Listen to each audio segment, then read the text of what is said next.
Hello everyone, तो welcome कर मोर आउ गोटे नुआ ब्लॉग को। तो आज आमको जावाक गोटे जगह को सहीटा आपण मानक पहुँचला पर ही देखी आ सका उठला बेलू वर्षा तो तार प्रकोप पूरा जारी रखी मैंने सका स्टार्ट हो जाए सी। तो से वर्षा हो कि खरा हो आज तो जावा कथा आम निश्चय जाइए से वर्षा को किए पचारे छाड़ू। तो ता भर मुझे रेडी हो रेडी है भितर भाई भी पलि आसते मौसी मैंने भी पलि आसते आम गाड़ी बस सारा बेलू वर्षा अधा बाटर पाखापाखि टिके छाड़ी जाइए पुणी सी टिके पकाउला पुणी टिके छाड़ी जाऊला माने तार मन आउ। तो तापर सकाळु जेहेतु खाई आस नसलु गोटे जगह खावाई ओह्लैलु आईटी इडली तरकारी एमती सबकि खाईदेकी आम पुणी बाहर की चली जाइलु आम पाखापाखि आसिक पहुँची गलुणु। तो आपको मुझे देखुँ कौ जगह कहती यहाँ हूँ घटगाँ माँ तारिणी पीठ।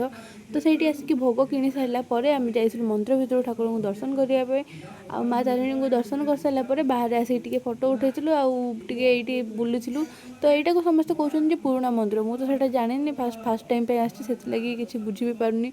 तो ये देखो केते सारा नड़िया गदा है। तो तापर आम टे बुलिकी आइसक्रीम खाइलु आउे एम समस्त कौन किणाकिणी कले भाई मुझे तो किसी भी कि पारे मतलब किसी भी एत खास लगे।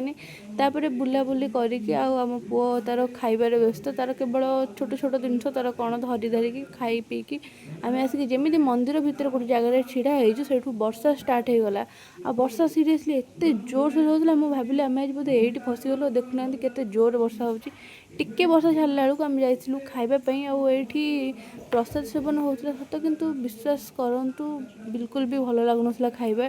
तो तापर आम गाड़ी में बसिकी आसलु घर को बाहरलु आसापी जेहेतु भल से खाई नसलु बाटर पुणी थोड़े गोटे जगह रहीकि खाइबापी अटकीलु आईटी ही टिके शांति आम खाई पी सारापर पुणी थे आमर यात्रा आम स्टार्ट करूँ माने कि घर को जावाक घर को जाकि एवं आम शांति शोबू। आपण मैंने भी जातु रही बाय।